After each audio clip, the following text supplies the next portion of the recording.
about 1:30. Why don't we get started? So I'll start by introducing myself. My name is Juliana Fanous, and I'm a project coordinator for the Green Municipal Fund at the Federation of Canadian Municipalities, also known as FCM. And today's webinar is actually the second of a 5-part webinar series on best practices in municipal sustainability. And each week we're covering a different sector. So today we're going to be focusing on opportunities and innovations in sustainable transportation. And although the webinar is offered in English, the audience is welcome to ask us questions in French as well that we'll address during the Q&A period. So if you do have colleagues that are also missing today's webinar, the session is being recorded and should be online and available in a few weeks on FCM's YouTube channel. Before I introduce today's speakers, I'd like to take just a few minutes to provide a little bit of context into the Federation of Canadian Municipalities and the Green Municipal Fund. So the FCM has been the national voice of municipal government since 1901, with diverse programs and services that are designed to support municipalities. Our largest program is the Green Municipal Fund, also known as GMF, and it was established in 2000. Currently, it's over a $1 billion program funded by the Government of Canada to support municipal efforts to improve air, water, and soil quality. The fund is open to municipalities, both large and small, in every province and territory. This fund has a double mission to support municipal initiatives and sustainable development through funding, but also to share knowledge and lessons learned through online resources, trainings, peer learning activities, and networking opportunities as well. GMF is currently available for projects in 5 different sectors that we'll be covering through the series. We heard about energy performance last week. Today we'll be hearing about the transportation offer during Patrick's presentation later on. We also have funding available for waste reduction, brownfields, and water performance. Since inception, the Green Municipal Fund has funded more than 1,400 initiatives in over 500 communities across Canada. So if you want to know a little bit more about these initiatives, we strongly encourage you to check out our approved projects database. It's a wealth of resources on our funded projects, including resources like case studies, reports, contact information, and more. So we'll be sending a few links your way throughout the presentation. Another point is to subscribe to our weekly newsletter, FCM Connect, for the latest updates on funding, training, and lots more on what we have to offer. We also strongly encourage you to apply for FCM's 2020 Sustainable Communities Awards before the March 31st deadline. So these awards recognize Canada's most innovative local sustainability projects in 9 different categories, including asset management, brownfields, climate change, energy, neighborhoods, transportation, waste, water, and this novel GMF 20th Anniversary Visionary Award. Which also reminds me, you should come and join local leaders from across the country for FCM's 2020 Sustainable Communities Conference, taking place October 20th to 22nd in St. John's, Newfoundland, Labrador. So don't miss this landmark opportunity to celebrate the 20th anniversary of FCM's Green Municipal Fund.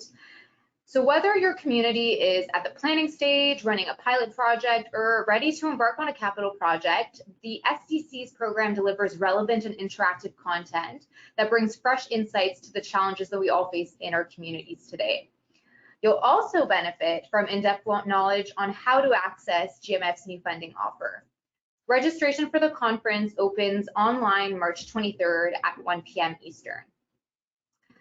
Taking a quick look into who's attending the conference, we talked a little bit about it in earlier on, but you can see on the map that we actually have a wide range of people listening from all across the country.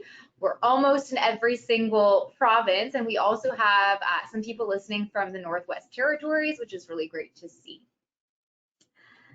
So for today, our webinar, like I mentioned, is the second in a 5-part webinar series that is intended to demonstrate and showcase how Canadian communities are tackling their environmental challenges by launching these innovative projects in the energy, transportation, land use, waste, and water sectors, respectively.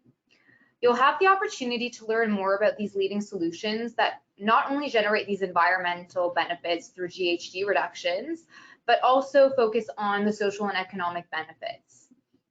In addition to profiling these projects over the course of the series, this session in particular will shed light on GMF funding opportunities for the transportation sector. A reminder that the following 3 sessions will be slightly different in format. We're going to be featuring key research findings from research in land use, waste, and water that basically articulate insights on municipal trends and analyze the drivers and needs of these 3 areas.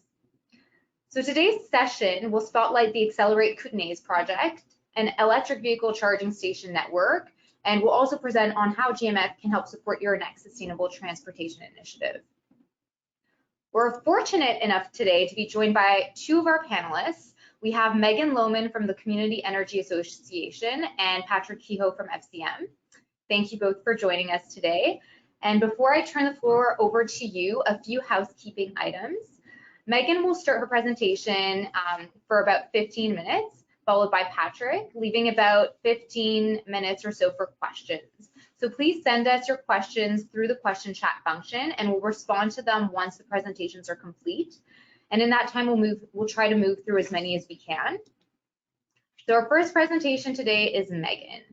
Megan has been working in the field of climate and energy for 15 years, engaging with local government, industry, public, and First Nations on innovative local solutions to support the transition to low carbon communities. She's passionate about designing and implementing high impact initiatives by unlocking unique, effective collaboration between the public and private sectors. Megan's focus for the past 4 years has been managing major projects that employ a new approach to electric mobility infrastructure, connecting key markets across rural regions in Western Canada. Megan is head of community energy management for Community Energy Association. She co-chairs the BC Electric Vehicle Local Government Peer Network, is a member of the BC Energy Step Code Council, and is a fellow with the Energy Futures Lab in Alberta.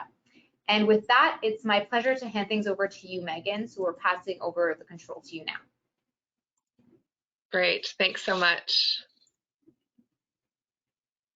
All right, I think I'm set up on the audio and video there, and we'll just wait for the presentation, but thanks for the introduction and all of the attendees. It's really nice to see some familiar names on the attendee list as well. Let's see, there we go. Okay. So yes, thank you for the opportunity to present on Accelerate Kootenays. I love telling this story, and I really enjoyed reading some of the feedback on the initial survey that was sent out. A lot of folks questioning how electric vehicle infrastructure can be beneficial to rural areas and how to actually get networks established in more, I guess, low population dispersed areas of Canada, of which there are many. So today I get to dive into the project that wrapped up just under a year ago and took place in the Kootenay region, and I'll give you a little bit of context on that. As was mentioned, I do work for the Community Energy Association. We're based in Western Canada, get to work across the country though, collaborating with other organizations, and today I'm presenting to you from Vancouver. So a little bit of context. This is where the project took place, in beautiful British Columbia, the Kootenay region. The Kootenays is a rather large region, indicated by the red area on the map there. There's 140,000 people that live over about 58,000 square kilometers. So a relatively dispersed population. And just for a sense of what that means compared to an urban center, the little tiny dot on the left side of the map is Coquitlam, which has the same number of people in 29 square kilometers. So when we talk about solutions that are appropriate for urban versus rural areas, or those sort of in between, certainly it's great to draw inspiration and ideas from urban centers, and then find a way to adjust and contextualize those solutions. Also, I'm sure a similar experience between urban and rural. We have all sorts of challenges with our roadways, congestion, and transportation challenges, whether it's terrain or animals, as in this picture of radium. So the East Kootenays, as I mentioned, a pretty dispersed region in terms of distribution of population. And this probably looks very similar to many other regions in Canada. We have communities that are separated by 150, 200 kilometers. Services tend to be centralized in larger centers. On the map here, I've got Fernie and Cranbrook just about 100 kilometers apart, but a lot of the major services are offered in Cranbrook. At the same time, there's very limited access to public transit. There's one bus that goes to and from each day, but that timing may not be convenient for everyone. So there tends to be, in our more rural areas, a greater dependency on personal vehicles, which means that our contribution to the community emissions profile in the transportation sector is quite a bit higher than urban centers. So taking the greenhouse gas emissions for transportation in the in the Kootenays, that contributes to about 61% of our community-wide emissions. This is very typical of rural area in Canada. When we compare that with an urban center, so this is downtown Vancouver, a lot more access to public transit, obviously more dense development and mixed use development. The greenhouse gas emissions associated with the transportation sector in urban centers tend to be lower. There's less use of personal vehicles, although still obviously lots of vehicles. But it just means that, again, we can take inspiration and ideas from some of the activities that are happening in urban centers in terms of electrification, design of charging networks, but it really does need to be contextualized. So to that end, we wanted to explore opportunities to address the challenge of access to charging infrastructure, the challenge of low adoption to electric vehicles, and connecting to areas that already had infrastructure. So I was asked by initially the Regional District of East Kootenay to explore what it would take to do an electric vehicle network in our region. At the same time, the Highway 3 Mayors and Chairs Coalition wanted to start branding Highway 3, which is the highway along the bottom of this map, as an electric highway. This is what the region looked like at that time in terms of charging infrastructure. There was none. There was the odd hotel or city hall that had received a charging station from an early charging network provider, but really it was could not be called a network. More broadly in the province at the time, and this was about 4 or 5 years ago when we started to investigate this, there were some fast charging stations being deployed by utilities, but they were, again, quite sparse and really focused on more urban areas. So quite a bit in the Lower Mainland out to the Okanagan. So the black dots indicate the charging infrastructure that existed when we started our project. And this is a blend of fast charging and some level 2. So the Kootenays really was devoid of all access to electric vehicles. And as a result, of course, there was very low adoption of electric vehicles. At the time that we started the project, we estimated in the entire region about 11 electric vehicles, either battery electric or plug-in hybrid. So the East Kootenays were enthusiastic, wanted to jump into this. So I started to investigate what that would take. The challenge of one small region within a greater region that has no charging infrastructure is that if you were to focus on one community or one small area, you're creating an island of connectivity and still no sort of strategic connectivity to other existing networks. So it became really important at the outset of our planning that we brought in a collaboration to maximize our input or our impact. So that was how Accelerate Kootenays started. The leadership of the Highway 3 Mayors and Chairs Coalition, the interest of our other regional governments to collaborate, the Regional District of East Kootenay, Central Kootenay, and Kootenay Boundary, which really does represent that 140,000 people over the 58,000 square kilometers. So these were the entities that were willing to provide the seed funding that would allow us to actually consider applying for the Green Municipal Fund for the capital and coordination efforts of this project. The communities were pretty clear that, you know, we weren't building the network to satisfy the 11 vehicles that existed in the Kootenays. There were many other motivations, and these really formed what our project would look like in the end, and how we were able to leverage additional partners and funding and really networks throughout the region. So we of course wanted to provide that technical solution to electric vehicle adoption, which was just access to charging. But again, balancing what we had learned from the experience in the Lower Mainland of fast charging stations, we had to ensure that the technological solutions were appropriate for our context. So to that end, our procurement process required that charging stations, those that were bidding on the project, would be able to provide a solution that would withstand our cold climate, exposure to snow, wind, hail, all of the challenges that come with living in a mountainous region. And that really limited how many charging manufacturers were able to submit an RFP to our process.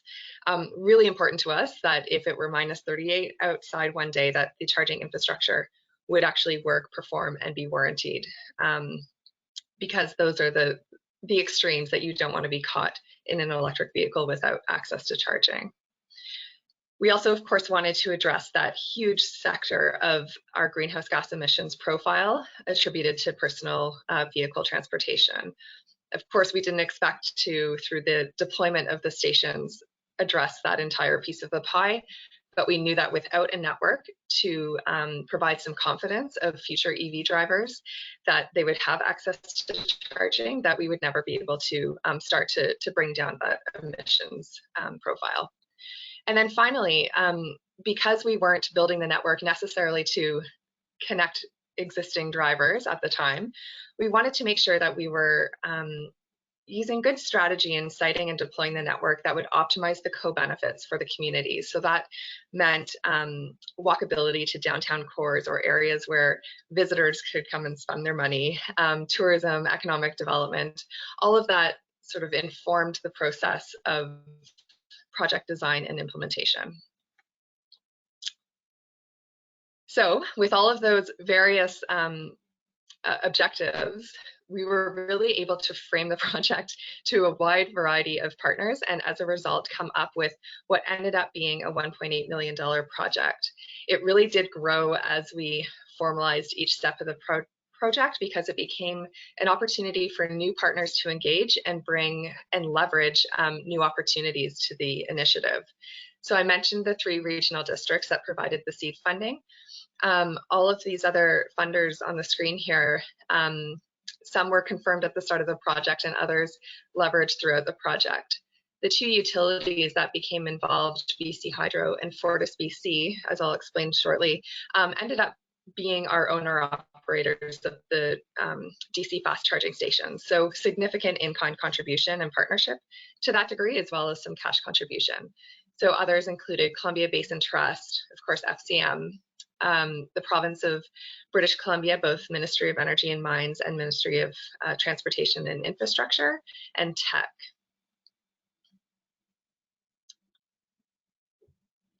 So when it came to actually designing the network and getting stations out into communities, we wanted to make sure that all of those priorities that I mentioned were reflected in the design. So that meant considering the easiest way to gain access to the land, which was really working with public partners. The challenges increase as you try to negotiate site use agreements or land use agreements with the private sector. And at the time, because we were relatively early on the scene in terms of providing EV infrastructure, it wasn't a huge priority for private sector. So working with local governments to identify publicly owned land was important and often provided the co-benefit of being located in an area where folks would have an amenity to access while they were charging. We wanted to be able to promote some of the branding of the community. We wanted to make sure that it would be easy for electric vehicle drivers to find and access the station. So there was emphasis on focusing on having a maximum of 1, maybe 2 turns off a main thoroughfare from a community. We wanted to make sure that the siting, of course, contributed to the overall network, so that strategic siting between stations. A big one for keeping the budget in check was access to appropriate power for DC fast charging stations. That means 3-phase power, 480-volt access at minimum. And if you don't have that, it costs a lot to get it there. So a big piece of keeping our budget intact was really balancing that technical and social benefits. We needed to be able to confirm that parking would be available 24/7. If you're pulling into a station at midnight, it can't be behind a gated parking lot. And then, of course, as I mentioned, the access to local amenities, so that when you are charging, you're actually possibly contributing to the economic benefit of the community. So with all of that, we took our blank slate and were able to deploy 43 level 2 stations that were owned and operated by local government site hosts, and 13 fast charging stations, which are owned and operated by the utilities in their respective service areas. So our fast charging network focused on the main highway corridors of the region, with the intent of creating a base network that could be built off in the future when there was justification with perhaps greater adoption of electric vehicles. So right now our 13 fast charging stations are performing very well and have facilitated significant amount of tourism into the region, because now it's connected to the existing network in British Columbia, but also strategically sited to connect to the US and to Alberta. So drivers that were previously unable to access the Kootenays because of range issues and lack of charging can now freely travel throughout the region and not have that concern. The really exciting part for me about this was that we were able to inspire additional investment in charging infrastructure since this project has been completed. So Fortis BC has added, or is in the process of adding, about 20 additional fast charging stations between Creston and the Okanagan. Of course, Petrocan is investing in stations primarily along Highway 1, and Tesla is expanding their supercharger network along Highway 3, which is a huge benefit to the region.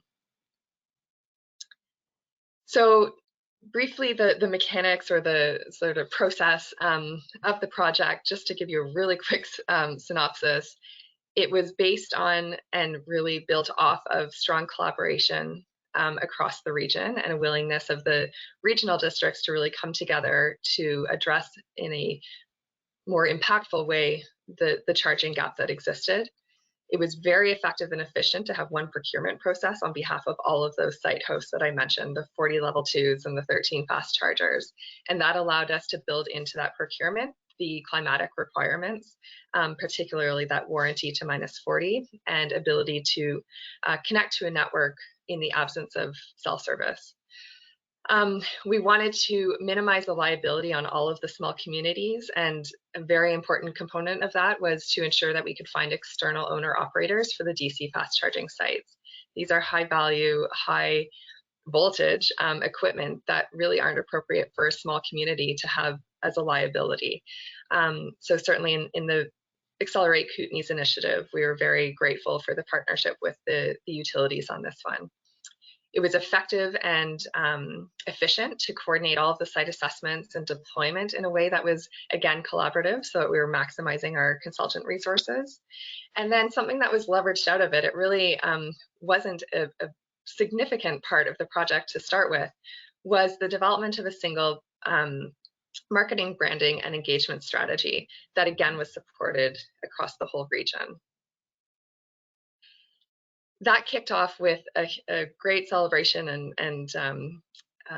kickoff of all the partners coming together, and there are about 11 electric vehicles here in the photo that represented at the time most of the EVs in the Kootenays. But from all of that great collaboration in terms of the funders and the site hosts, we were able to really strengthen additional partnerships. So out of the project came a really great initiative with the Ktunaxa Nation. Their government building that's located in Cranbrook had about 19 solar panels on their gym installed that were directly connected to the panel that fed a level 2 station that now sits outside of their government building. So a really great opportunity again for that cultural awareness. We were also able to establish a program called the #RuralEV Ambassador, which really leveraged local knowledge and enthusiasm from a number of EV drivers across the Kootenays.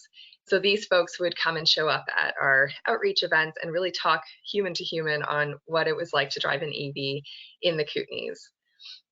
We were able to find some high profile ambassadors. This is Greg Hill. He's a famous mountaineer that lives in Revelstoke. This is our station at Rogers Pass that required a little snow shed, but he's been a great ambassador for the program as well. We've been able to find folks that are willing to push the limits of an EV.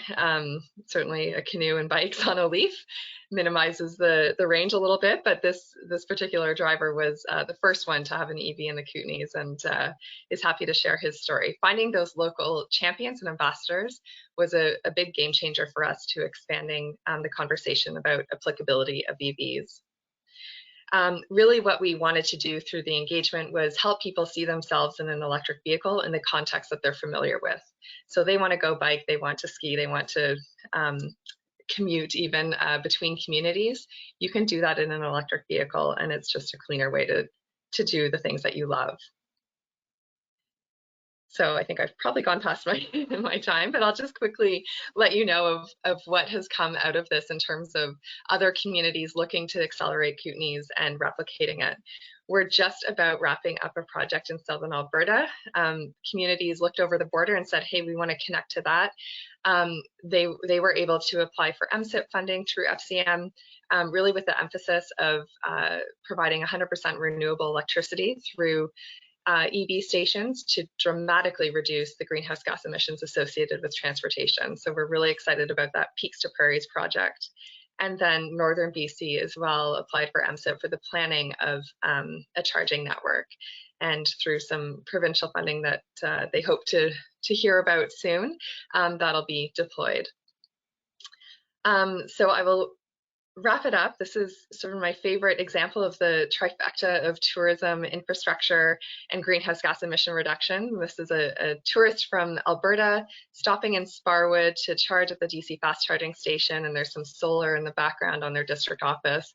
And this all hosted in a community that exists because of the mining industry. There's 5 mines within the area of this community. And my smiling face driving my first test drive in a Model X. And if you've ever driven a Model X, you will recognize the grin. And I just want to thank you for the time and attention, and happy to take any questions when we get to that. Thank you so much, Megan. That was a really fantastic overview of the project and the story really from inception to where it is now. And we look forward to going through a few questions after our next presentation. Okay. So now we'll be hearing from our program's outreach advisor, Patrick Kehoe, who will be taking you through the Green Municipal Fund's funding opportunities in the transportation sector. So Patrick, over to you. Hi there, everyone. Happy to be here today. Thanks, Megan. That's one of the projects that when we advisors are on the road chatting about the Green Municipal Fund to people, we always like to share. So it's wonderful to get it right from the source.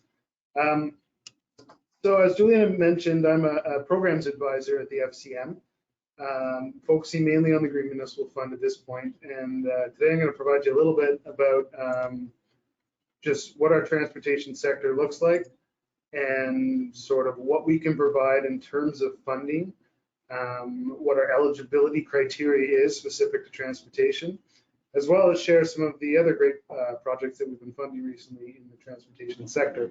As Juliana also mentioned, at the end, we're going to have time for some questions and answers. So I highly encourage you, if there's anything that comes up, please don't hesitate to ask. And yeah, we can go from there.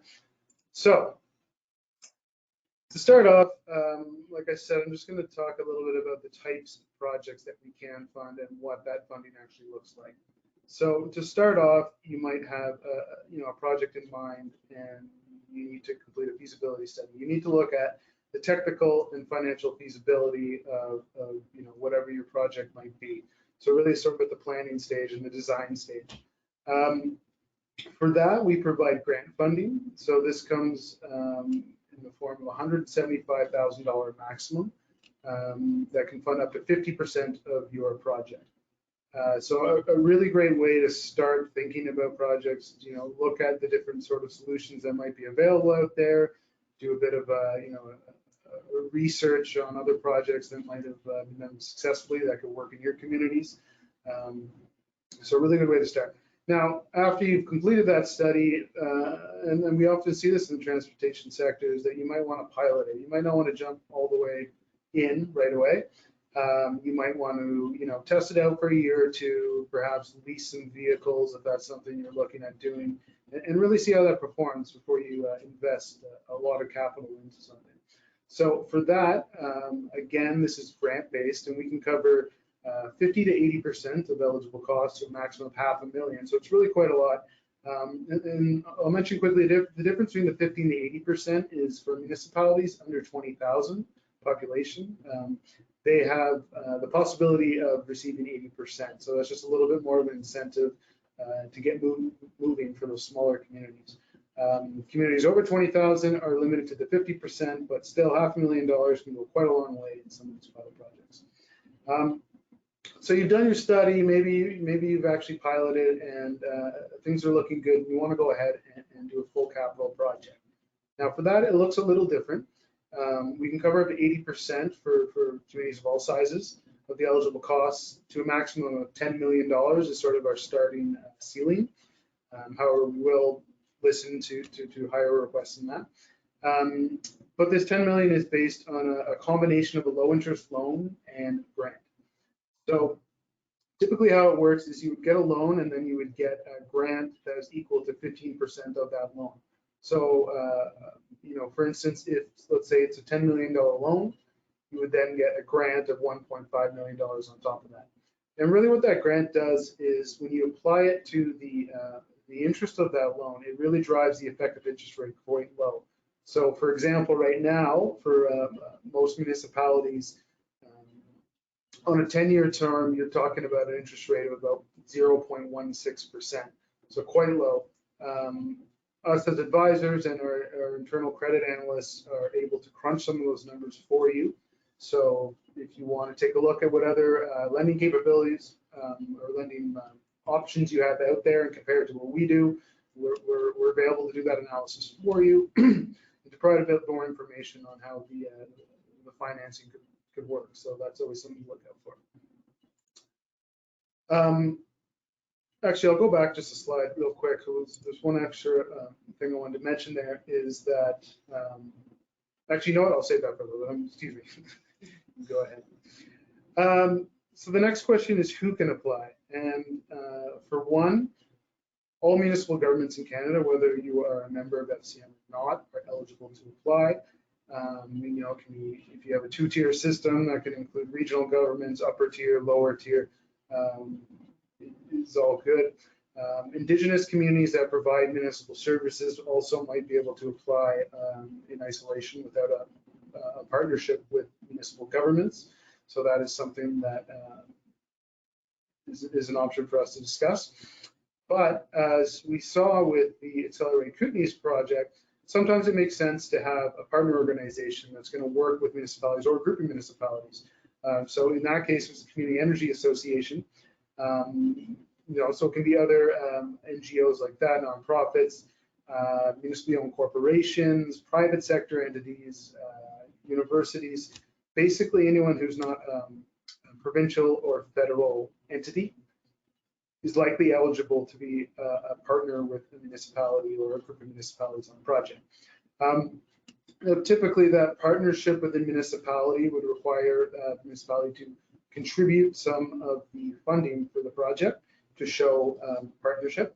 So for instance, in the Accelerate Kootenays, it was, as Megan mentioned, the three Kootenay regional governments provided some of the seed funding for that initial pilot project launch. So that's something that, again, we talk about and we establish eligible partnerships as they come. So we're going to move on now to actually what type of projects are eligible under our transportation. So we kind of split this into two categories, and the first one is really focused on municipal fleets. So, you know, this can be anything from your light heavy duty vehicles, if you're large communities that have transit systems, buses, that can be part of it. Garbage trucks. I'm just talking right now with the City of London about their Zamboni fleet. So there's really a lot of options there, and it's not limited to just fleets that your municipality might own, but also if, let's say, you have a service agreement with a company, a private company for your garbage trucks, that is possible to be eligible as well. Within that, the goal of this category is the reduction of at least 20% of fossil fuel use within your fleet. So again, if you look back at the types of projects we fund, if you want to do a feasibility study to say, hey, how can we reduce our fossil fuel use in our fleet by 20%? And it doesn't have to be across the entire fleet. It can be, again, one of the subsectors, so your buses, your garbage trucks, and so on. So some options that you might want to look at achieving this target would be, purchasing properly sized fleet options. So you might have, too big and too many vehicles. You might have vehicles that are too large and just not used, efficient for the tasks that you're trying to perform. You might have a bunch of empty buses that are rolling around. So you might want to think about, intelligent transportation systems. And I'll share an example of that later. So anything that's going to sort of reduce the vehicle kilometers traveled by your fleet, that might help with that GHG reduction and fossil fuel use reductions. And then, of course, we have, alternative fuel infrastructure. So like the Accelerate Kootenays, incorporating or enabling electric vehicles into your fleet, or other forms of alternative fuel. So this isn't just the vehicles. It can also apply to the fuel infrastructure. As many of you probably know, electric vehicles are available. Fueling infrastructure is really the tough part in terms of coordinating with utilities and finding the proper installation and management of those charging stations. So that can be a part of the focus of your project. I'll move on to the second category, which is a bit more community oriented, I guess I would say. And this is looking at shifting to less polluting modes of transport. So this could be in the form of encouraging, public transit or active transportation networks, bike paths, bike sharing, connecting people to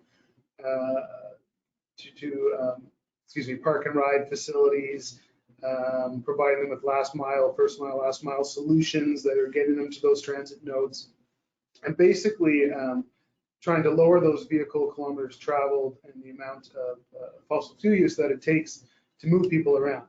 So ultimately, in a lot of these projects, it's looking at how can we reduce single occupancy vehicles and encourage a bit more of that, sharing or public transportation. Now, as part of that, it's really wide open. It's really important to be able to show that you are displacing that single passenger vehicle use or displacing that greenhouse gas emissions or vehicle kilometers traveled, which is really great that we have the feasibility study category of funding, because that's something where you can really look at the options and plan out how you're going to track this, how you're going to monitor this, what your anticipated benefits might be going into that. So it's really good to have a strong plan before you go out and just pilot something or say we want to get bike share in our community, but how you're going to monitor the effectiveness of that those projects is really important. And one I'll add here just at the end, which doesn't necessarily fit into these two categories, is our signature project funding. So this is something new we've sort of launched in the last year more formally, and this is for projects that doesn't quite fit into either one of these categories. Now, the key being here that there's still significant quantifiable environmental benefits associated with the project, and also that there's a strong business case and a strong built-in replication that other communities could follow. So all to say that if you think your project, you're not sure if it really fits in here, how it's going to look, still don't hesitate to touch base with us. It's possible that it could fit under our signature category, and we're always open to discuss. So now I'm going to share a few examples of some projects that we funded. As I mentioned, or as Megan explained, the Accelerate Kootenays is one that we really like to talk about. This is another one from Quebec, from the city of Pistissville, and it was kind of a bit of a combination of those two. So it was looking at electrifying their fleet, but also making that fleet available to other users in off hours. So this was a combination, or excuse me, a collaboration with several municipalities, which, you know, as explained in the rural setting, it doesn't make sense to really implement these type of projects in isolation. It really makes sense from a regional connected approach. So this is an ongoing pilot and one that we're eagerly looking at results from. They received a grant from us for $350,000. That was our old maximum, so now it can be, as I mentioned, up to $500,000. So yeah, one that we're really excited about. The next one is sort of completely different. It's more looking at fleets. This is from the town of Georgina, Ontario. And the cool one about this is looking at alternative fuels. And, you know, obviously electric vehicles are very apparent these days as an option, but there's also other options. So what they were looking at here, is basically taking excess organic matter from food production, from farming, and using an anaerobic digester to actually create compressed natural gas that they can then use to power their fleets. So they're not using fossil fuels in the sense of you know, traditional oil and gas, but they're using residual fossil fuels, oils from these organic processes to then power their fleets and lower their emissions in that way. So a really cool project. And there's another one that I don't have a slide for, but it was from Vermilion County in Alberta on the border of Saskatchewan. Again, what they were doing is in their heavy oil and gas production region, they were trapping fugitive methane from those from the oil and gas extraction process and using that to fuel their fleet. So there's creative ways that you can look at using what might already exist in your communities to further reduce the use of fossil fuel use. This one, another one of a little bit different from the city of Vancouver. It was a capital project on the Burrard Bridge. We provided or are providing a loan for $5 million that was accompanied by a 15% grant, so $750,000 on top of that.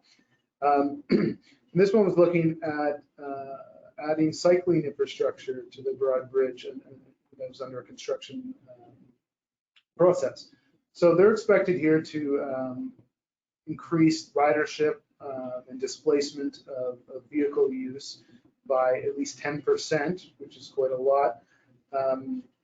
So just another example of, you know, providing and improving your active transportation networks, you know, might encourage your residents to get out of their cars and switch to less polluting modes of transit. So again, this is one that we're really, so we're excited about all our projects, but, you know, to see some of the results here and reporting back. The last one I'm going to share, actually, I believe fit into one of our signature project categories. It's a study from the city of Waterloo that's looking on intelligent transportation systems and how that could improve, you know, the reduction of greenhouse gases.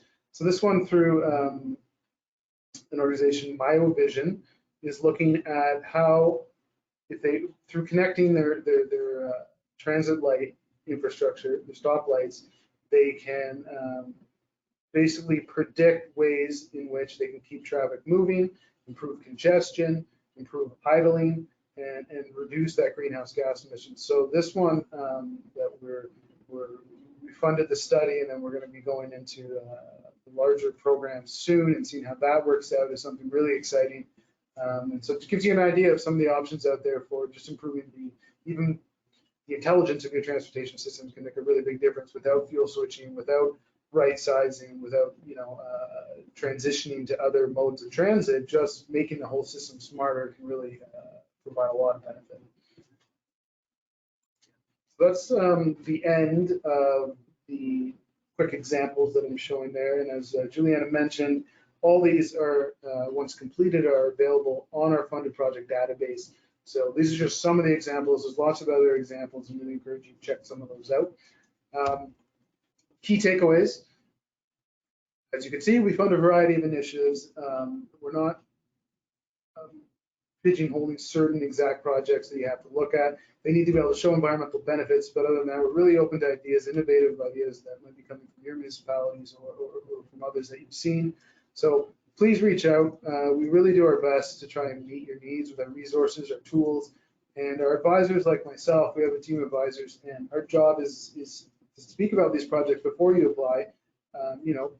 Give you that information, suggest if we believe it's eligible, and if you can go ahead.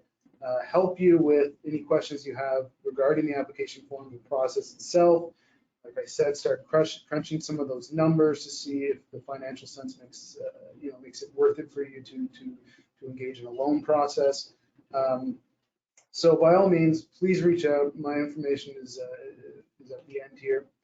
And yeah, any ideas, just run them by us and we'll see what we can do. So really appreciate you all attending today, and hope to hear from many of you soon. Thanks, Patrick, for sharing GMF's transportation funding offer. And again, thank you to Megan.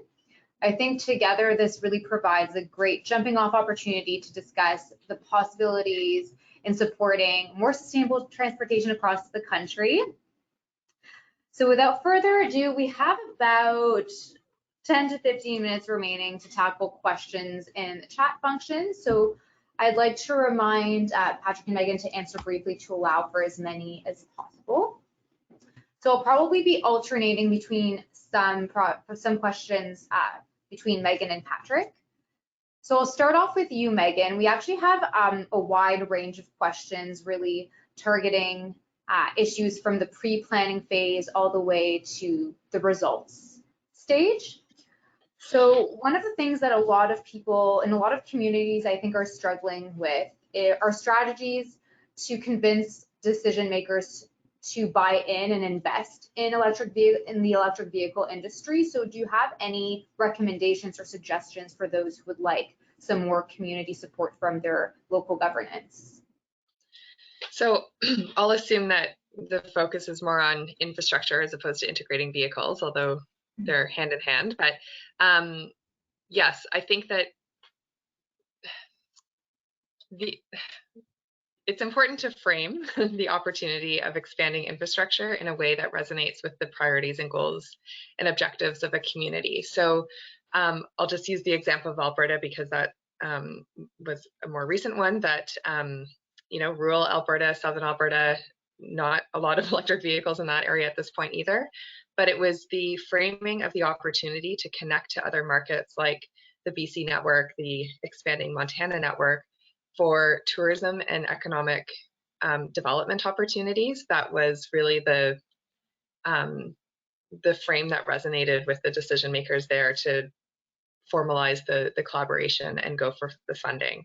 So it was less, I'm not even sure if, when I engage with the communities right now, I even talk about the greenhouse gas emissions impacts that we're having, which is significant because of the renewable energy commitment. But that's not always going to be the narrative that resonates with the communities. So taking some time to understand those priorities and what resonates with the community, what aligns with your official community plan goals or your other strategies that you might have in place or other commitments around emissions, economic development, tourism, and then presenting the case using that as a using those opportunities is I don't know, what I've found to be successful in other communities. I think that's a really good point. And keeping in line with this planning phase, what was your experience with your multiple funding partners? So I guess people are really interested in learning more about how you were able to respond to the different requirements and needs from each of these different stakeholders. And if you could speak a little bit to how those relationships evolved over the course of your project, would be really interesting to hear about. Yeah, so Accelerate Kootenays was a bit of a crazy one. In the end, I think we ended up having 10 different partners. Not sure I'd do that again. It was a lot of different reporting to manage, and what I was able to do with those that weren't as prescriptive, I guess, in their reporting was really lean on the processes that were required, for example, through FCM, and indicate to the other partners, you know, here's the reporting criteria that I have for this organization that is more prescriptive. Will that work for your reporting purposes? So we were able to get agreements with other partners that used kind of the same framework and templates for reporting, which made it a lot easier, right? I'm not having to customize and do very unique reporting to each funder. It was interesting because, again, different partners and different funders are going to have different motivations for their engagement in the project. Tech, for example, was a really unique one because they saw, as a producer of some of the metals that go into electric vehicles and their charging stations, an opportunity to get more engaged on the community disbursement of that technology, given the fact that, you know, they produce it. So that was quite a different and unique angle than some of the other funders, like obviously the province of BC. It's very much about getting the technology out into the ground. So I think a similar answer to the, you know, getting alignment with decision makers, framing the project in a way that resonates with the priorities of the partners that you're trying to engage with, or the funders that you're working with.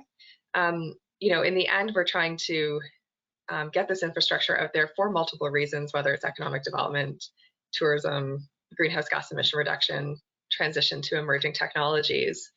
And that's, I think, a really a strength of being able to tell a series of narratives about your project. Does that answer? Was there another part of that question? I think you addressed most of them, actually. Yeah, Okay. That's great. It was really great to hear about your lessons learned from that experience. So yeah, for comparison, the Alberta project, we've got 2 funders. That's a lot simpler. That's great. So I'll get back to you in a moment with some questions regarding results, but I'll hand things over to Patrick. There are a few questions relating to GMF funding. So Patrick, could you actually specify whether other types of funding, for example, federal, provincial funds, can be stacked with FCM financing? Absolutely. So for almost all projects, the answer is yes. We are fully stackable with the province and the federal government. The only snag there is for feasibility studies in which the federal government, we can't recognize their funding as an eligible contribution. That's something that is part of our funding agreement with the government. But for everything else, so for any pilot projects or any capital projects, we're stackable. Great. So another question about eligibility. If a municipality already has a council-approved plan for a project, would that be directly eligible for funding, or is there other types of criteria and processes? So municipal approval is definitely one of the things that would make a project eligible, but there are other, you know, they still have to meet the criteria involved. So for instance, like I mentioned, if it's a transportation fleet project, they would have to show that they're meeting that 20% reduction in fossil fuel use. So as long as they have both of those two in working order, then it should work. Okay, great. So back to you, Megan. There's a lot of interest in what are the results so far from the project. So people are really, you know, they're really interested in seeing from the before the project started, there were 11 electric vehicles you mentioned. So approximately now, based on all of this time, has there been any data on electric vehicle ownership in the area? Yes, and thank you for the question. I don't have scripts when I present on the project, so I sometimes forget to yeah, to talk about that part of it. It is amazing, actually. So the modeling that we did for the pre-feasibility of the project projected, I think, the first year after completion, we'd have something like 30 to 40 vehicles. I can't remember exactly. Based on our just information that we're getting from drivers in the Kootenays, we estimated in our report to FCM, because we didn't have the ICBC or the insurance data, that there were about 74 electric vehicles by the end of the project. And preliminary data from the province of BC to the end of 2019, the Kootenays had the highest change of electric vehicle registration between 2018 and 2019, and 10% of car sales between 2018 and 2019 were electric. And that's car, so not all vehicles, but that is a huge number and meets and exceeds by far the zero emission vehicle standard goals that the province of BC has. So I think the visibility of the charging stations and the associated marketing and engagement that took place to really normalize electric vehicles in the rural context made it really easy for people to feel confident to purchase an electric vehicle. The challenge that I'd flag for other rural areas is that I would bet 10 of those may have been purchased actually in our region.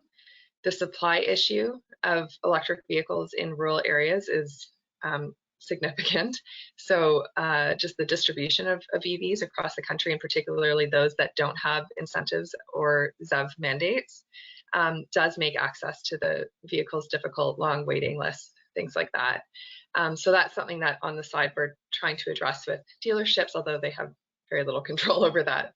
So yes, huge number of registrations. I hope to get firm numbers. They're still doing QA QC on the data, but met and exceeded our expectations. That's super impressive and really exciting to hear. So we have just 3 minutes left. I think I'll ask each one of you kind of a generic question. So if you could answer succinctly, that would be great. Patrick, if you can say in a few sentences, what do you think makes selected projects stand out for GMF in this industry, in this sector? So in this sector, I think projects that really demonstrate the social benefit as well as the economic benefit, obviously. The Green Municipal Fund is an environmentally focused fund, but having that triple bottom line, having those stories you can share, like Accelerate Kootenays, there's a lot to do with the public, their uptake in these technologies and in these waves. So I think the more you can sell the story, the better.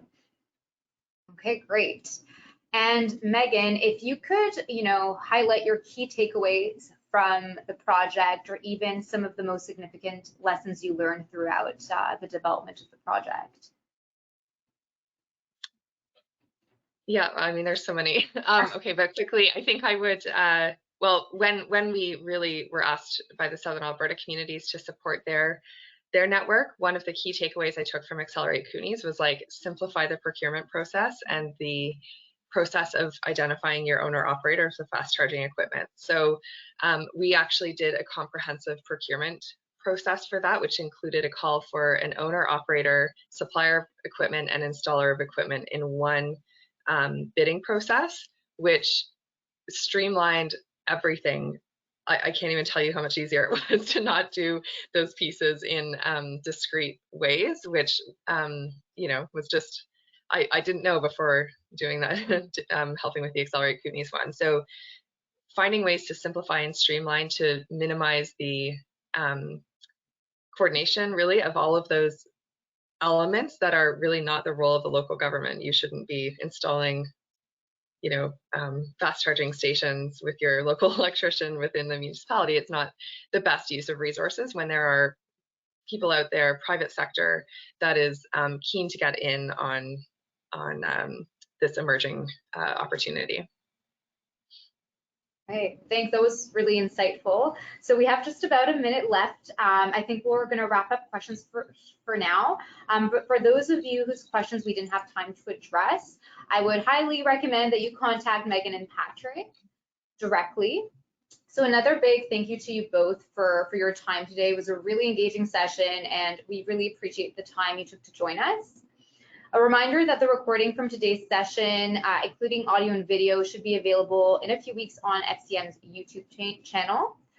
And a few final items before we close is to please join us again next week on March 5th as we look at sustainable land use practices. We'll be hearing from the City of Edmonton and also from some of the sectoral research that was conducted. We'd also appreciate it if you could take a few minutes to fill out a short 2-minute survey about the webinar. These are really helpful for us to start targeting and gearing the content more directly to your needs. And if you have any suggestions for the future, that would be greatly appreciated. And that's all we have today. So thank you so much, everyone, for your time today. We look forward to seeing you next week. So thank you all again.